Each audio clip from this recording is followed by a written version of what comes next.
Hello everyone, welcome back to another Chronicle of Horrific Fates. In today's Chronicle, I will be talking about some truly disgusting stories, ones that involve human waste. If that is something you don't want to hear about or see, then you may want to skip story 2 and 4. But with that being said, viewer discretion is advised. On February 23rd, 1910, two trains, the Spokane local passenger train and the mail train, were traveling along the Great Northern Railway line in Washington state. The trains were en route to Seattle, having departed from Spokane, a city in eastern Washington. Their journey took them westward through the Cascade Mountains, a rugged and snow-prone region known for its challenging terrain. The day before, a powerful blizzard had swept through the Cascade Mountains, dropping a record amount of snow. Despite this, the train crews felt confident in their equipment and the ability of their rotary snowplows to clear the tracks, so they decided to keep going. However, as the trains climbed higher into the mountains, the snowfall became overwhelming. The two trains eventually got stuck near Wellington, Washington, buried under 11 feet of snow that had fallen over several relentless days. The trains were stranded in a narrow valley surrounded by steep, snow-laden cliffs, an area notorious for its avalanche risks. As the days dragged on, their suffering escalated. The rail cars, poorly insulated, offered little protection against the bitter cold.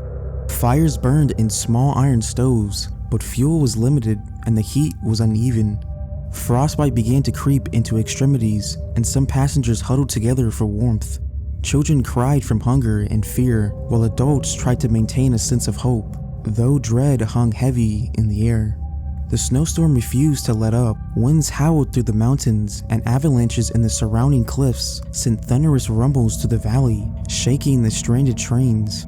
Days turned into weeks. Food supplies ran low, forcing passengers to ration meager meals of hard bread and cold coffee. Sleep came in fits, interrupted by the sound of collapsing snow. By February 28th, a sudden warm wind swept through the valley. The snow on the steep cliffs above the trains had grown dense and heavy, its stability further compromised by the change in temperature. Passengers began to grow uneasy, seeing that their precarious situation could soon worsen. At 1 a.m. on March 1st, their worst fears happened. The avalanche struck the trains with unimaginable force. A half-a-mile wide wall of snow, ice, and boulders broke free from the mountainside and thundered down toward the trains. The sound was deafening. In mere seconds, the avalanche engulfed the tracks, ripping the two trains from their resting place and hurling them 100 feet into the gorge below. For those caught in the avalanche, the suffering was swift and brutal. Many were crushed instantly by the crushing weight of the snow and debris, but for others, the nightmare had only begun. Entire rail cars were buried under 40 feet of dense, compacted snow. Inside these cars, survivors fought to breathe as the snow pressed in around them. The air quickly grew thin, and the snow's icy grip trapped them in complete darkness. Every moment was met with the realization that escape was impossible.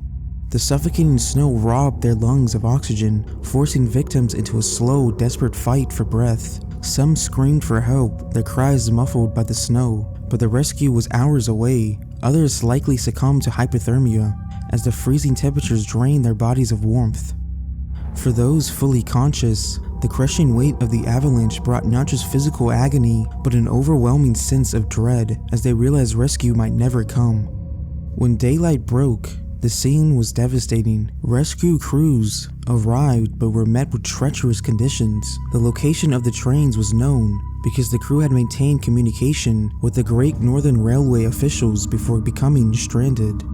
Survivors who had escaped the avalanche also provided critical information, and rescuers followed the railway tracks, using visible signs like disturbed snow and debris fields to pinpoint the site. Digging through the compacted snow was slow and grueling. The risk of further avalanches hung over their efforts like a shadow. By the time rescuers reached the buried rail cars, it was too late for most. Among the 96 dead, many had perished slowly, enduring hours of terror, pain, and suffocation beneath the snow. Survivors and rescuers would later recall the horrific aftermath as one of the most darkest chapters in the history of American railroads.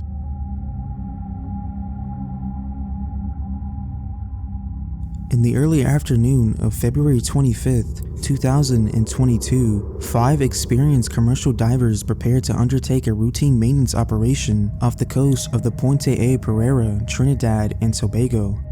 Their task was to seal a 36-inch undersea pipeline owned by the Pereira Fuel Trading Company.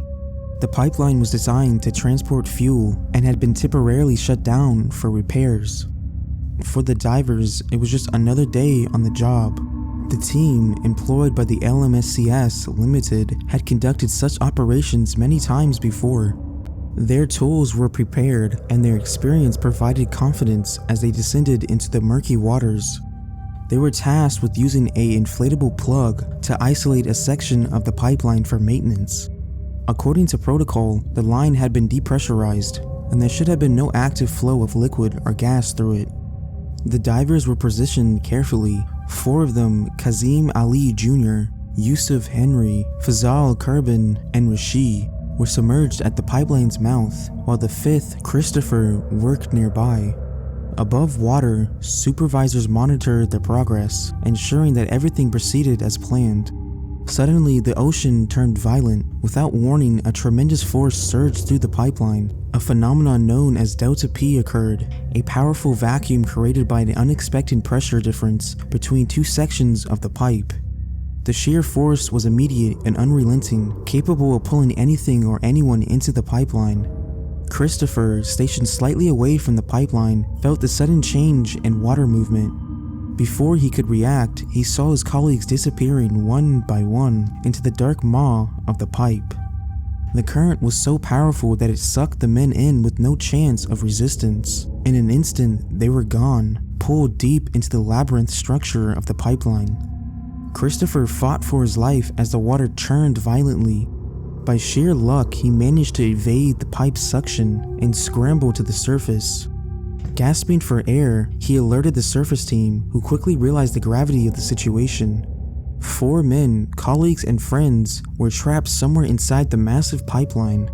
What followed was a desperate and chaotic rescue effort. Hours turned into an agonizing day as responders scrambled to locate the trapped men. The pipeline, stretching hundreds of feet and curving through complex underwater systems, presented a nearly impossible challenge. Divers could not re-enter the pipe due to the persistent suction force, and equipment capable of isolating or neutralizing the pressure wasn't immediately available. Meanwhile, inside the pipe, the trapped men faced a horrifying reality. Darkness enveloped them as they were carried deep into the system.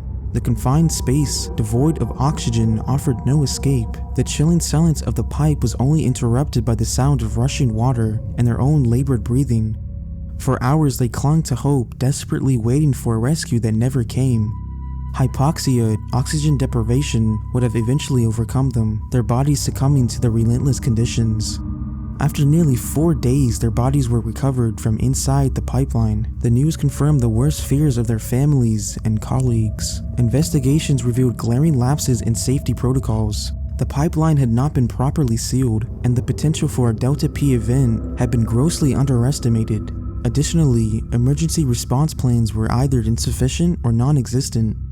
The incident led to widespread outrage and a formal inquiry into the actions of Pereira Fuel Trading Company. The inquiry uncovered negligence, lack of preparation, and a failure to prioritize the safety of the divers.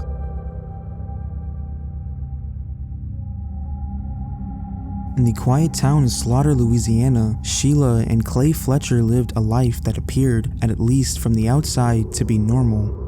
Their modest brick home stood on the edge of the community, where the family largely kept to themselves.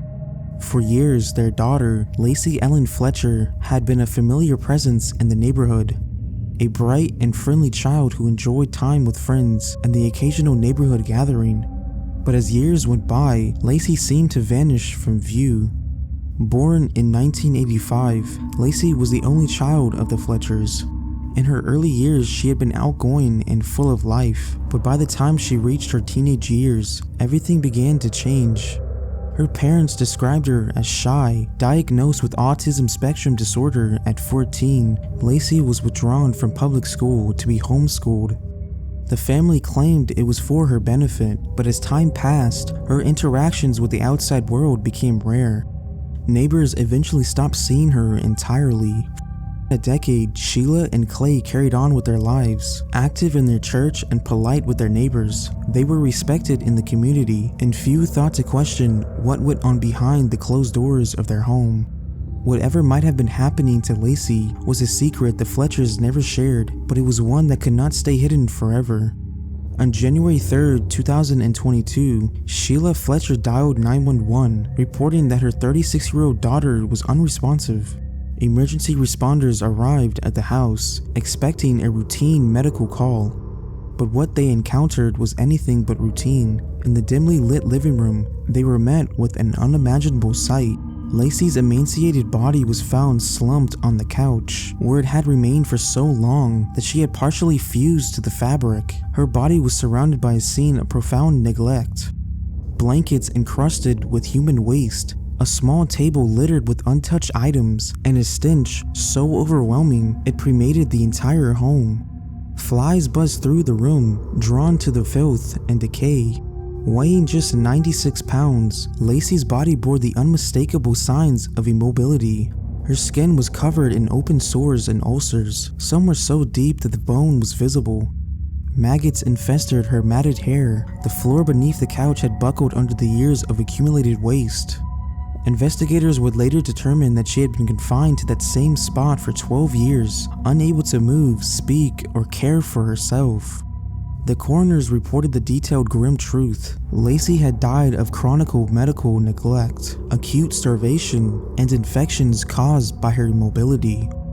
Her parents admitted that Lacey had not seen a doctor in over 2 decades. They claimed she refused medical attention, but authorities made it clear, as caregivers, it was their duty to intervene. The details of Lacey's final years sent shockwaves through the small town. The Fletchers, once respected members of their church and community, were arrested and charged with second-degree murder.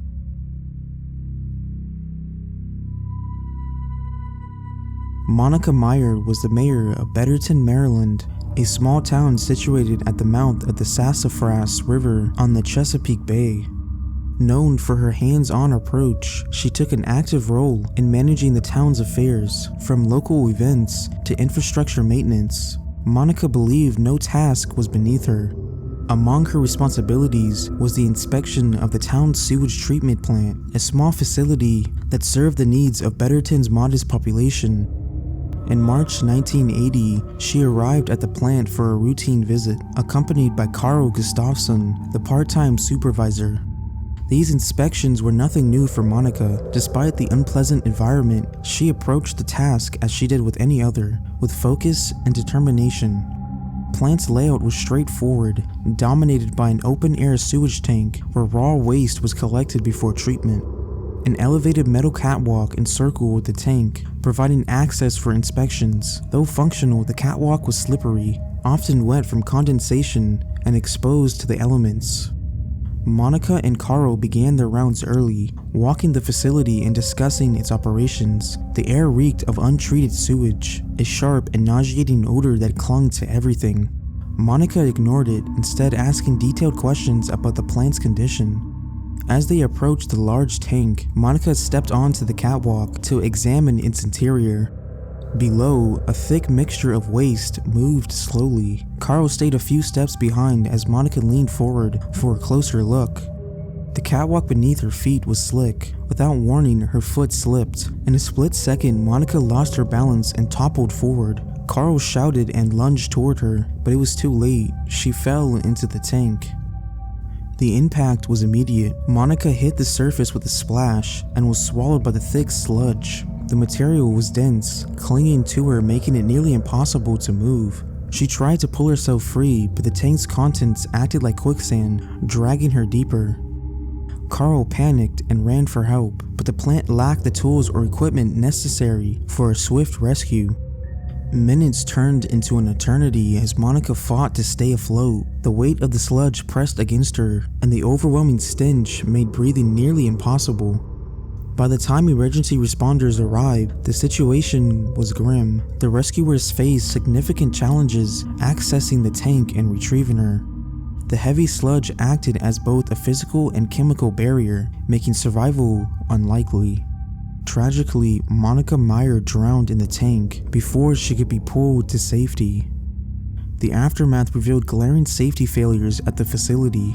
The catwalk lacked adequate safeguards, and emergency protocols were virtually non-existent. The incident raised serious questions about the risks faced by workers and visitors at such facilities.